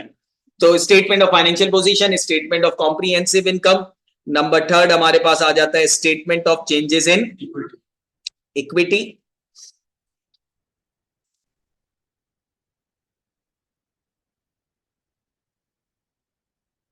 इसका शॉर्ट फॉर्म बताए, बिल्कुल एग्जैक्टली, सोसाई बोलते थे, सही है भाई। Statement of changes in equity, अपन कुछ भी नहीं बोलेंगे, अपन इक्विटी बोलेंगे इसको। Number fourth is statement of cash flow. अल्हम्दुलिल्लाह इसका कोई शॉर्ट फॉर्म नहीं मार्केट में आया है, स्टेटमेंट ऑफ कैश फ्लो। और number fifth is notes to financial statement, इसको अपन डिस्क्लोजर्स भी बोल सकते हैं। ये 5 स्टेटमेंट्स हैं बेटा जो कंपोनेंट्स कहलाती हैं, यानी जो पूरी फाइनेंशियल स्टेटमेंट्स होती है, इनमें आपको ये 5 चीजें नजर आएंगी। एसओएफपी नजर आएगा, एसओसीआई नजर आएगा, statement of changes in equity नजर आएगा, कैश फ्लो नजर आएगा और नोट्स टू फाइनेंशियल स्टेटमेंट नजर आएगा। FAR1 के अंदर ये 5 कंपोनेंट्स हैं। आईए के अंदर बेसिकली 2 कंपोनेंट्स थे, एक एसओसीआई था और एक एसओएफपी था, पर FAR के अंदर आपको ये 5 कंपोनेंट्स डिटेल में पता होने चाहिए, जिसमें से पहला कंपोनेंट मैं आपको पढ़ाऊंगा क्योंकि हमारा कंपनीज अकाउंट में एक बनेगा एसओएफपी, दूसरा कंपोनेंट मैं आपको पढ़ाऊंगा, तीसरा कंपोनेंट मैं आपको पढ़ाऊंगा, चौथा कंपोनेंट भी यानी ये चारों मेरे ही टॉपिक्स हैं। कंपनीज अकाउंट के अंदर एसओएफपी भी पूछ सकता है, एसओसीआई भी पूछ सकता है, और statement of changes in equity भी पूछ सकता है। यानी जो अभी मैं चैप्टर स्टार्ट कर रहा हूं उसकी 3 रिक्वायरमेंट्स हो सकती हैं, एसओएफपी, एसओसीआई और तीसरा कौन सा, statement of changes in equity, बिल्कुल बेसिक लेवल वाला। और फिर बाद में आप एडवांस लेवल वाला आईएएस 8 सर माजिद साहब के साथ पढ़ोगे। चैप्टर नंबर 4 ये अलग से हमारे पास पॉइंट नंबर 4 है, स्टेटमेंट ऑफ कैश फ्लो, जो मैंने ऊपर चैप्टर लिखा है, तो ये भी स्टेटमेंट मैं पढ़ाऊंगा। और लास्ट क्या है, नोट्स टू फाइनेंशियल स्टेटमेंट। ये हर स्टैंडर्ड के अलग अलग नोट्स होते हैं जो देना जरूरी होते हैं, वो आपको सर माजिद साहब या सर इकबाल भाभा साहब जो स्टैंडर्ड्स पढ़ा रहे हैं उस हिसाब से उनके नोट्स आपको बताते रहेंगे। जैसे आईएएस 16 में क्या नोट देना जरूरी होता है, किस शक्ल का देना होता है, वो आप आईएएस 16 सर माजिद साहब की क्लास में पढ़ोगे। आईएएस 36 में कैसा नोट देना है, आईएएस 38 में कैसा नोट देना है, आईएएस 40 में कैसा देना है, आईएएस 41 में कैसा देना है, आईएएस 20 में कैसा देना है, ये सारे जो स्टैंडर्ड कोर्स में है उसके जो नोट्स हैं वो आपको रिस्पेक्टिव टीचर्स पढ़ाएंगे। मेरे पास कोई भी स्टैंडर्ड नहीं है, मैं आपको क्या पढ़ाऊंगा, स्टेटमेंट्स। पर मजे की बात है कि मेरे सवाल में वो जो सारे स्टैंडर्ड्स हैं वो सारे काम आएंगे। इसका मतलब अगर मेरे सवाल में आपसे सवाल हैंडल नहीं होता तो मेरी गलती नहीं है, क्योंकि उसमें तो उसी स्टैंडर्ड के सवाल आने हैं। सही है, तो आपके दूसरे स्टैंडर्ड अच्छे होंगे तो ये सवाल रिलेटिवली आप हैंडल कर सकोगे। जैसे मैं फाइनल अकाउंट्स में बोलता था, फाइनल अकाउंट्स में आपके पास डेप्रिसिएशन, इन्वेंट्री, बैड डेट्स, एक्रूवल्स, ये 4 चैप्टर अच्छे हैं तो आप फाइनल अकाउंट को अच्छे तरीके से हैंडल कर सकते हो। अच्छा, ये 4 चैप्टर तो इसमें आएंगे ही आएंगे, अलग से आपके पास जितने और स्टैंडर्ड्स हैं वो भी आ सकते हैं बेटा। ठीक है, तो बाकी स्टैंडर्ड्स भी इन चैप्टर्स के लिए कवर करना जरूरी है बेटा। ठीक है, और नोट्स टू फाइनेंशियल स्टेटमेंट मेरा पार्ट नहीं है, वो हर स्टैंडर्ड का आप अलग अलग पार्ट पढ़ोगे बेटा। तो हम स्टार्ट करते हैं स्टेटमेंट ऑफ कॉम्प्रिहेंसिव इनकम और स्टेटमेंट ऑफ फाइनेंशियल पोजीशन के स्ट्रक्चर से। स्ट्रक्चर आपको पता है, सोल प्रोप्राइटर का पता है, मेरे ख्याल में आईए में स्ट्रक्चर बना हुआ आता है, इधर बना हुआ नहीं आता, इधर हमें खुद बनाना है। पूरी प्रेजेंटेशन हमें करनी है, एसओसीआई भी हमें बनाना है, एसओपी भी हमें बनाना है, और statement of changes in equity भी बनाना है। तो स्टार्ट करें बेटा या रहने दे, 15 मिनट है, चलो स्टार्ट कर लेते हैं। क्या ही करोगे तुम 15 मिनट। तो बेटा अब मैं स्टार्ट कर रहा हूं स्टेटमेंट ऑफ कॉम्प्रिहेंसिव इनकम। आपको पता है स्टेटमेंट ऑफ कॉम्प्रिहेंसिव इनकम में कोई बड़ा फर्क नहीं है सोल प्रोप्राइटर और किसमें, कंपनीज में। पर यह है कि सोल प्रोप्राइटर के पास ऑप्शन होता है कि अगर वो प्रेजेंटेशन सही ना रखे तो चल जाएगा, पर कंपनीज अकाउंट के पास ये ऑप्शन नहीं होता। कंपनीज को प्रॉपर प्रेजेंटेशन से दिखाना जरूरी है, और ये प्रेजेंटेशन हमें पेपर में दिखानी है। तो हम स्टार्ट करते हैं बेटा, पहले बनाते हैं स्टेटमेंट ऑफ कॉम्प्रिहेंसिव इनकम, फिर हम क्या बनाएंगे, स्टेटमेंट ऑफ फाइनेंशियल पोजीशन। आज की क्लास में 15 मिनट है तो इंशाल्लाह कॉम्प्रिहेंसिव इनकम तो हमारा रेडी हो जाएगा बेटा, और नेक्स्ट क्लास में फिर हम स्टेटमेंट ऑफ फाइनेंशियल पोजीशन का स्ट्रक्चर करेंगे, और फिर हम फाइनल अकाउंट्स को आगे चलाएंगे। बिल्कुल बेसिक सवाल से स्टार्ट करेंगे और फिर आहिस्ता आहिस्ता हमारे पॉइंट्स बढ़ते रहेंगे, और साथ साथ आप दूसरे स्टैंडर्ड भी करते रहोगे। जैसे जैसे दूसरे स्टैंडर्ड खत्म होंगे वो पॉइंट्स भी यहाँ पर कवर होते रहेंगे। तो शुरू में मेरी क्लासें क्या होंगी, कम होंगी, क्योंकि आप जब दूसरे स्टैंडर्ड्स कवर करोगे फिर मेरी क्लासों का काम ज्यादा शुरू होगा बेटा। ठीक है, तो शुरू में तो बिल्कुल बेसिक से सवाल आएंगे, वो वाले सवाल, वो वाले पॉइंट्स जो हमने आईए में ऑलरेडी चैप्टर्स पढ़ लिए, जिसमें इन्वेंट्री आ गया, डेप्रिसिएशन आ गया, इसके अलावा बेड डेट्स आ गया, एक्रूवल्स आ गया, वो पॉइंट्स तो आते ही हैं, साथ साथ दूसरे स्टैंडर्ड्स भी पूछता है। बेसिकली अगर आईएएस 16 सर माजिद साहब पहला चैप्टर आईएएस 16 पढ़ाते हैं, अगर आईएएस 16 आपने पढ़ लिया तो इसका मतलब 90% फाइनल अकाउंट्स के पॉइंट्स आईएएस 16 के ही होते हैं, तो वो ऑटोमेटिकली क्या हो जाएंगे, कवर हो जाएंगे बेटा। यानी पीपी सबसे ज्यादा क्या होता है, इंपॉर्टेंट होता है बेटा। ठीक है, तो स्टेटमेंट ऑफ कॉम्प्रिहेंसिव इनकम की स्ट्रक्चर से स्टार्ट करते हैं बेटा। स्ट्रक्चर में सबसे पहले तो अपने कंपनी का नाम, कंपनी अपनी है XYZ लिमिटेड, यहां आ जाएगी heading statement of comprehensive income.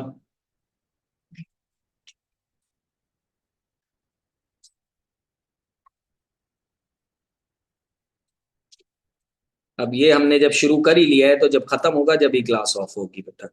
ठीक है, for year ended, let suppose year ended है हमारा 31 दिसंबर 2025। ठीक है, आपको बीच में लिखना है, बिल्कुल बीच में लिख सकते हो, साइड पे लिखना है साइड पे लिख सकते हो। XYZ limited statement of comprehensive income for year ended 31 दिसंबर 2025 बेटा। स्केल सबके पास होना चाहिए। मेरे पास है, हाँ मेरे पास है। ठीक है बेटा, सही है। स्टेटमेंट ऑफ कॉम्प्रिहेंसिव इनकम की आपको शक्ल पता है, सिंपल सा एक कॉलम आता है जिसमें क्या लिखा होता है, अमाउंट्स, और फिर हमें सारी चीजें पुट करनी होती है। पर बेटा जो कंपनीज अकाउंट होते हैं ना, उसमें आप जब भी कोई फाइनेंशियल स्टेटमेंट्स देखोगे, आपको हमेशा दो कॉलम नजर आएंगे स्टेटमेंट ऑफ कॉम्प्रिहेंसिव इनकम। एक होता है करंट ईयर का और एक होता है कंपैरेटिव फिगर्स। कंपैरेटिव फिगर्स का मतलब साथ में आपको प्रीवियस ईयर के बैलेंसेस भी नजर आएंगे। क्यों सर? क्योंकि फाइनेंशियल स्टेटमेंट का मकसद होता है कंपनी की परफॉर्मेंस देखना एज कंपेयर टू प्रीवियस। तो जब आपका यूजर जो है वो फाइनेंशियल स्टेटमेंट देखेगा तो उसको नजर आएगा कि भाई पिछले साल सेल्स इतनी थी तो इस साल सेल्स बढ़ी है कि कम हुई है, कॉस्ट ऑफ सेल्स बढ़ी है कि कम हुई है, जीपी पिछले साल कितना था, इस साल जीपी कितना है। तो उसको पूरा आइडिया हो जाएगा कि कंपनी ने इस साल as compare to previous year अच्छी परफॉर्मेंस दी है या बुरी परफॉर्मेंस दी है। तो बेटा कंपनी को कंपैरेटिव फिगर बनाना जरूरी है। तो क्या सर हमें भी पेपर में कंपैरेटिव फिगर? नहीं, हमें तो सिर्फ करंट ईयर का ही काम होगा, प्रीवियस ईयर का कोई भी काम नहीं करना। पर जो स्ट्रक्चर होता है वो पूरा मैं आपको बना रहा हूं, उसमें एक प्रीवियस ईयर का भी कॉलम आएगा बेटा। ये आ गया हमारे पास।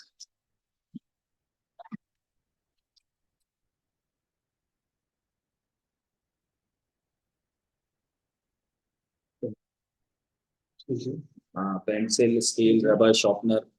पर एक चीज याद रखना कि पेपर में सिर्फ कौन सा पेन अलाउड है? Black. Ball point black, not marker और पॉइंटर, कुछ नहीं, ब्लैक। तो अभी से ये पॉइंटर वाले जो हैं लोग, वो बेटा ब्लैक बॉल पॉइंट में आ जाए। सही है? हाँ, बॉल पेन, बॉल वाले बॉल मारेंगे।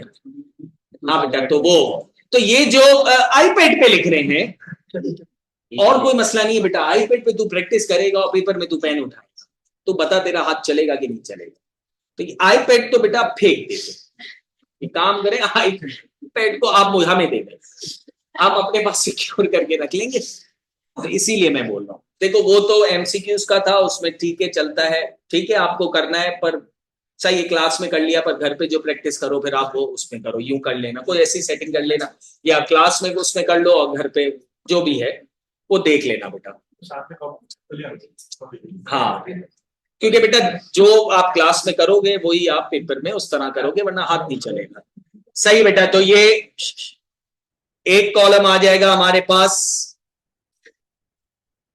करंट ईयर का, और एक कॉलम अपने पास कौन से ईयर का आ जाएगा? प्रीवियस ईयर का, और एक और छोटा सा कॉलम आ जाएगा इधर सही है, PR. Very good. Page reference, इसको नहीं पता था, ये पीआर छापता था बस, नहीं इसको, इसी ने तो बोला। ठीक है बेटा, तो ये इधर आएगा नॉट पीआर, इधर आएगा नोट्स। याद है पांचवा component, notes to financial statement. आप तो इधर लिख दोगे रेवेन्यू 5 लाख या 5 मिलियन या 5 बिलियन है, उसकी इंफॉर्मेशन आपको कहां देनी पड़ेगी? नोट्स टू फाइनेंशियल स्टेटमेंट्स में। आप यहां टोटल लिख दोगे कॉस्ट ऑफ सेल्स, पर इस कॉस्ट ऑफ सेल्स में ओपनिंग इन्वेंट्री क्या है, परचेज क्या है, क्लोजिंग इन्वेंट्री, वो फिर आप क्या दोगे? आप उसकी वर्किंग करोगे या नोट बनाओगे, उसका लिंक आप यहां पर डालोगे बेटा। ठीक है भाई, तो यहां क्या आता है? नोट्स। अब यहां अगर लेट सपोज पीपी तो नहीं है, पर डेप्रिसिएशन एक्सपेंस लिखा हुआ है, डेप्रिसिएशन एक्सपेंस अगर लिखा हुआ है तो वहां नोट होगा भाई, नोट नंबर 2 में जाओ, पीपी का पूरा नोट मिलेगा, उसके अंदर करंट ईयर का डेप्रिसिएशन कैसे कैलकुलेट हुआ है, कौन शुरू में था, कौन बीच में आया, कौन बेचा, कौन टूटा, कौन फूटा, सब चीजें इंफॉर्मेशन कहां दी हुई होगी? नोट्स टू फाइनेंशियल स्टेटमेंट में। तो ये कॉलम आता है नोट्स का। सही भाई, ये कॉलम लेट सपोज हमारा पहला जो कॉलम होगा ये करंट ईयर होगा। करंट ईयर अपना कौन सा? 31 दिसंबर 2025। तो प्रीवियस ईयर अपना कौन सा होगा? 31 दिसंबर 2024। पहला कॉलम याद रखना हमेशा किसका होगा? करंट का। और नेक्स्ट कॉलम कौन सा होगा? प्रीवियस ईयर, जिसको हम कंपैरेटिव फिगर्स भी कहते हैं। अगर रुपीज इन मिलियंस है तो ऊपर लिख देंगे रुपीज इन मिलियंस या रुपीज इन थाउजेंड्स, यानी जो भी डेटा नीचे है वो in the form of millions है बेटा। सही, तो ये सिंपल सा स्ट्रक्चर है। सर पेपर में 2 कॉलम, फिर बोल रहा हूं पेपर में 2 कॉलम बनाने की जरूरत नहीं है, पेपर में तो हमारा सिर्फ करंट ईयर का कॉलम होगा, ये वाला कॉलम क्या हो जाएगा, गायब हो जाएगा। नोट्स का कॉलम, ठीक है, नोट्स का कॉलम हम बना लेंगे, वर्किंग की लिंक दे देंगे हम कि भाईजान इस वर्किंग में ये वाला काम हुआ है, ठीक है भाई, सही है। तो सबसे पहले एसओसीआई में क्या आता है बेटा, ये स्ट्रक्चर रेडी हो गया, चाहिए।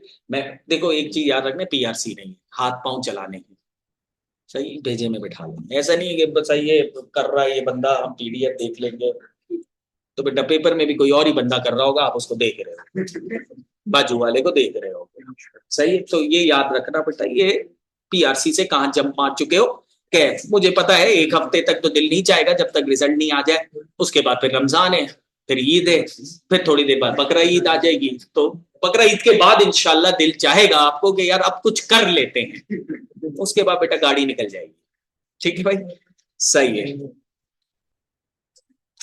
तो सबसे पहले क्या आएगा, सेल्स, ठीक है भाई, सेल्स लिख लो, सेल्स रेवेन्यू बोल दो, नेट सेल्स, ये जो सेल्स है कौन सी सेल्स है, नेट सेल्स, सही है। क्रेडिट सेल्स हो, कैश सेल्स हो, उसमें से सेल्स रिटर्न क्या हुआ है, माइनस हुआ है, और जो भी चीजें माइनस करने की है वो हम माइनस करवा देंगे।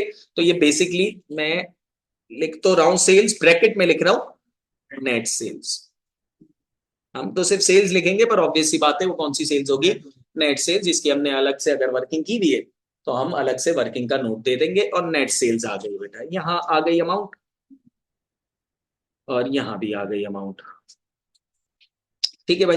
नेट सेल्स में से हम लेस क्या करवा देंगे, ये तो आपको पता ही है, कॉस्ट ऑफ सेल्स, इसमें कोई फर्क नहीं है बेटा, कॉस्ट ऑफ सेल्स क्या करवा देंगे, लेस, तो अपने पास क्या आ जाएगा, जीपी आ जाएगा, तो ये अपने पास आ गया ग्रॉस।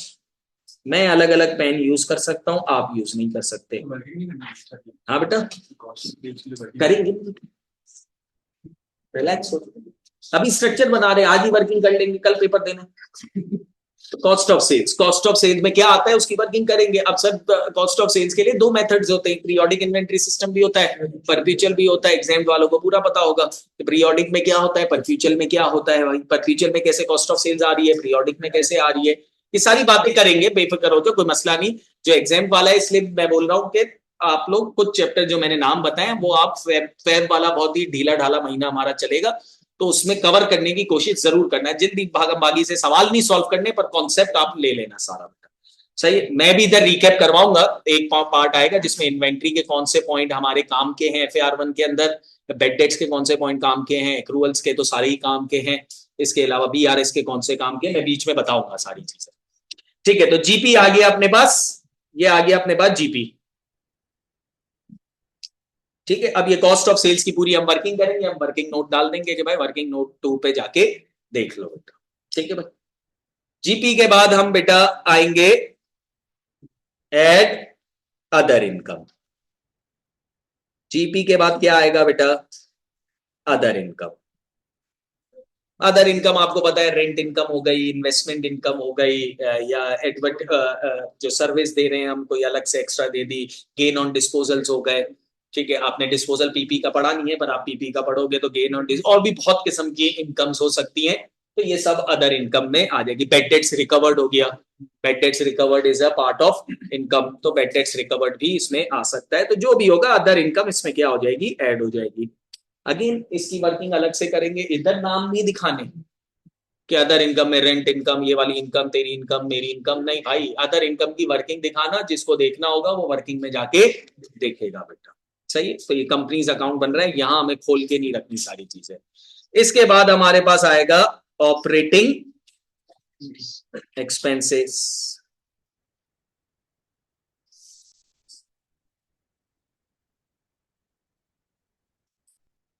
हाँ भाई।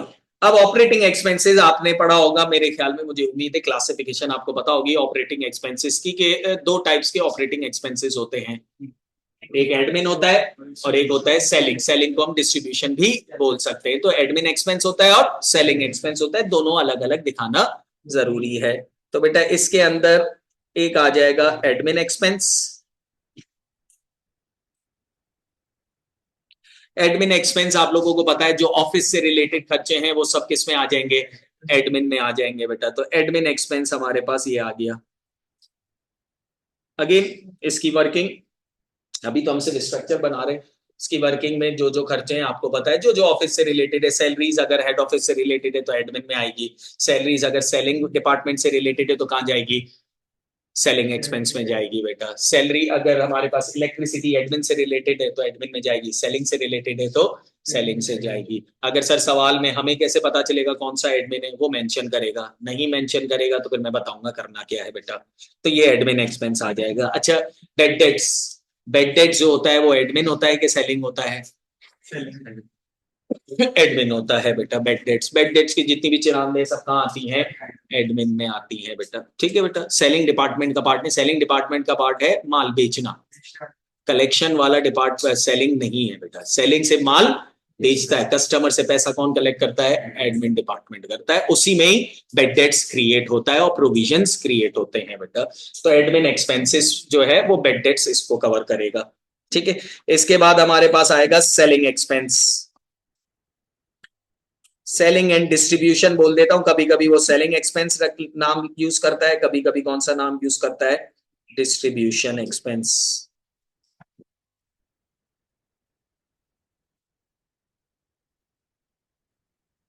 सही, जैसे फॉर एग्जांपल सेल्स कमीशन हो गई। Sales commission is purely a selling expense होता है बेटा। कुछ और एडवर्टाइजमेंट, एडवर्टाइजमेंट कौन सा एक्सपेंस होता है? सेलिंग एक्सपेंस होता है बेटा। तो कुछ ऐसी स्पेसिफिक चीजें होती हैं जो तो देखने से ही आइडिया हो जाएगा सेलिंग है। हाँ, रेंट है, इलेक्ट्रिसिटी है, यूटिलिटीज है, ये डिपेंड करता है कि एडमिन का कितना हिस्सा है और सेलिंग का कितना हिस्सा है बेटा। सही है। तो अगर उसको एलोकेट करवाना होगा तो वो परसेंटेज दे देगा कि भाई सेलिंग का 60% है और एडमिन का कितना परसेंट है? 40% है। वो हम सवालात करेंगे, अभी सिर्फ स्ट्रक्चर बना रहा हूं, सेलिंग एंड एडमिन एक्सपेंस। इसके अलावा एक और एक्सपेंस भी होता है, उसको मैं नाम लिख रहा हूं अदर एक्सपेंस।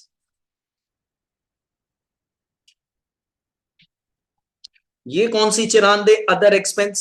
ये वो चिरांदे जो एडमिन और सेलिंग में नहीं डाल सकते।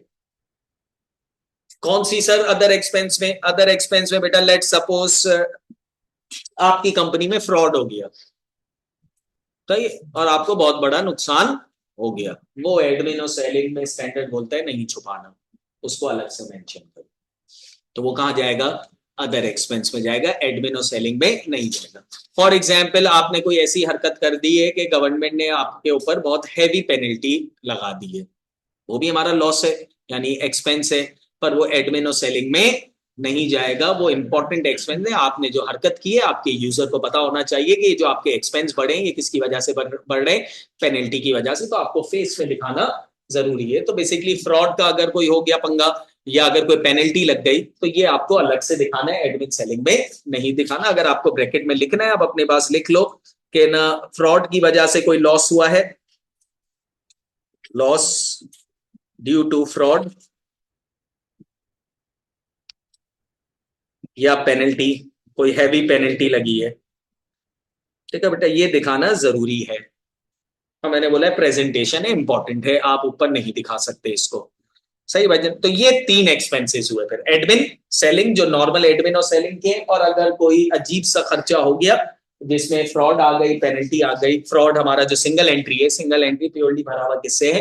फ्रॉड। हमें ढूंढने हैं फ्रॉड सारे बेटा। ठीक है। तो सवाल में हम ढूंढ के लाएंगे, हमारे पास आएगी एक कंपनी, सही है, बशीर, जैसे अपना बशीर है, बशीर आएगा अपने पास, बोला मेरे दुकान पे वो फ्रॉड हुआ है, पकड़ के बताओ। तो हम पकड़ के बताएंगे उसको फ्रॉड, तो हम फ्रॉड निकालेंगे बेटा। सही। ठीक है। तो अदर एक्सपेंस आ गया, ये 3 टाइप्स के एक्सपेंस हो गए, हो गया काम। तो जीपी, जीपी में अदर इनकम ऐड हुआ, ये 3 एक्सपेंस क्या हुए? माइनस हुए। तो अपने पास एक अदद प्रॉफिट आएगा। वो प्रॉफिट कौन सा प्रॉफिट कहलाता है बच्चों? ऑपरेटिंग प्रॉफिट कहलाता है। ये आप लोगों को पता है। अभी मैं लॉस की बात नहीं कर रहा, ठीक है, लॉस होगा तो नेगेटिव में आ जाएगा। तो ये प्रॉफिट अपना कौन सा प्रॉफिट हुआ? ऑपरेटिंग प्रॉफिट हुआ। ये अपने को दिखाना है, ऐसा नहीं है कि नहीं सर एंड में टोटल नहीं, भाई टोटल नहीं, अलग से दिखाना है operating profit. Presentation, presentation is very important. ठीक है। हम सवाल करेंगे, हम 25-26 सवाल करेंगे फाइनल अकाउंट्स के, तो हम आदी हो जाएंगे ये सारी चीजें करने में बेटा। तो ऑपरेटिंग प्रॉफिट दिखाना है। इस ऑपरेटिंग प्रॉफिट का एक और नाम है, ये ऑपरेटिंग प्रॉफिट कहलाता है profit before interest and tax, क्योंकि अभी तक इंटरेस्ट की बात मैंने नहीं की,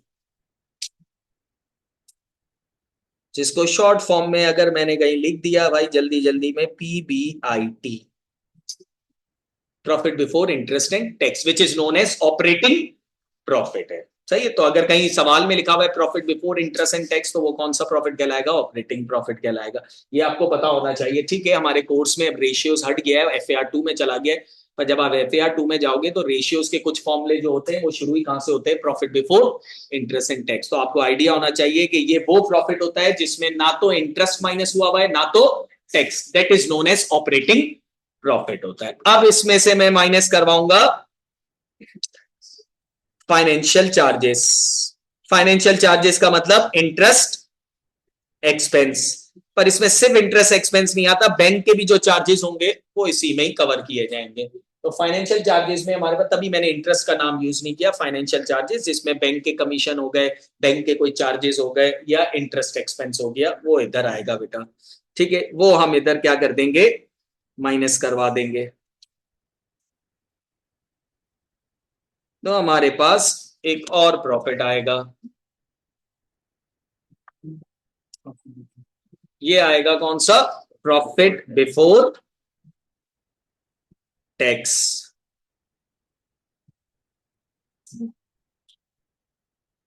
प्रॉफिट बिफोर टैक्स, जिसको शॉर्ट फॉर्म में भाई अगर मैं कहीं लिख दूं, आपको नहीं लिखना, मैं लिख दूं अगर, PBT। ठीक है, ये आप पेपर में हो, आपको पता है भाई बहुत लेंदी पेपर है, इतनी खूबसूरती भी मुझे नहीं दिखानी, तो मैं जल्दी के चक्कर में PBT लिख दूंगा और अल्लाह से दुआ करूंगा कि वो मार्क्स ना काटे मेरा। ठीक है, और मुझे उम्मीद है वो नहीं काटेगा मार्क्स। तो ये इतनी छोटी चीज में वो मार्क्स नहीं काटता, क्योंकि उसको भी पता है पेपर में बच्चे के पास टाइम कम होता है बेटा। पर हम अपनी प्रैक्टिस में लिखते रहेंगे, फिर पेपर के दौरान या टेस्ट के दौरान आप यूज कर सकते हो। इसके बाद कौन आएगा हमारे पास? इसके बाद आएगा अपने पास टैक्स एक्सपेंस। सही है, तो मेरे ख्याल में पूरा आईए वाला ही चल रहा है, कोई नई चीज तो नहीं आई। अदर एक्सपेंसेस ठीक है, वो आईए में भी होंगे, इतने नहीं हो सकते, कंपनीज अकाउंट है तो अलग से दिखाना जरूरी है। इसमें से मैं माइनस करवा दूंगा कौन सा expense? Tax expense. Other income दिखा चुका हूं ना मैं ऊपर, अदर इनकम पहले ही दिखानी है बेटा। ये आ गया टैक्स एक्सपेंस, ये मैं माइनस करूंगा तो मेरे पास एक फाइनल अमाउंट आएगी। वो फाइनल अमाउंट क्या कहलाएगी? नेट प्रॉफिट कहलाएगा या प्रॉफिट आफ्टर टैक्स कहलाएगा। ये जो प्रॉफिट आफ्टर टैक्स है ये बेसिकली नेट प्रॉफिट है हमारा, प्रॉफिट आफ्टर टैक्स, जिसको शॉर्ट फॉर्म में मैं बोल सकता हूं PAT। प्रॉफिट आफ्टर टैक्स आ गया, which is also known as net profit. भाई अगर किसी को नेट प्रॉफिट लिखना है, मैंने इसमें लॉस को कवर नहीं किया, क्योंकि अगर लॉस होगा ना बेटा ऊपर, तो फिर तो टैक्स माइनस ही नहीं होगा, क्योंकि लॉस पे टैक्स नहीं दिया जाता, टैक्स प्रॉफिट पे ही दिया जाता है। तो ये मेरे पास क्या आ गया बेटा? प्रॉफिट आफ्टर टैक्स आ गया बेटा। क्लियर है ये चीज? तो ये हमारे पास क्या बनी? क्या बनी ये हमारे पास?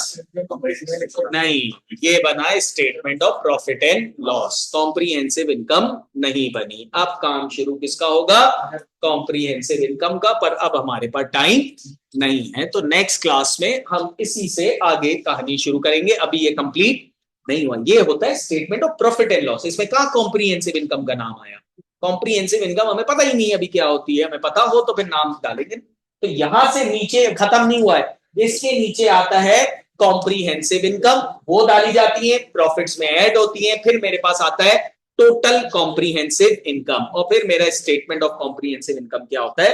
खत्म होता है। तो अभी क्लास में टाइम नहीं है, तो स्ट्रक्चर मैं यहीं तक रख रहा हूं। नेक्स्ट क्लास में इसके आगे मैं कंटिन्यू करूंगा बेटा। ठीक है, तो मैं अभी PDF सेंड नहीं कर रहा, नेक्स्ट क्लास में जब कंटिन्यू करेंगे तो मैं पूरा PDF इंशाल्लाह सेंड कर दूंगा बेटा। तो नेक्स्ट क्लास जब भी होगी हम थोड़ा सा ये देखेंगे स्ट्रक्चर। इस दर तक कोई नई चीज नहीं है, आपको ऑलरेडी पता है बेटा। नेक्स्ट क्लास में अदर कॉम्प्रिहेंसिव इनकम की बातें शुरू करेंगे बेटा। तो नेक्स्ट क्लास में मिलते हैं इंशाल्लाह। खुदा हाफिज। नेक्स्ट क्लास तक मुझे उम्मीद है रिजल्ट आ ही जाएगा, नेक्स्ट वीक ही होगी नेक्स्ट क्लास, तो इंशाल्लाह 30 तारीख को आ रहा है, तो बस नेक्स्ट मिल जाएंगे इंशाल्लाह। नेक्स्ट पहली तारीख है मेरे ख्याल में, मंडे आई थिंक सो, या दूसरी तारीख है। अब मैरिड का भी है, तो इंशाल्लाह उम्मीद है, अल्लाह ने चाहा, तेरे से उम्मीद है मुझे। 3 नहीं देना, उसने बोला ओवरऑल भाई एक एग्जाम है,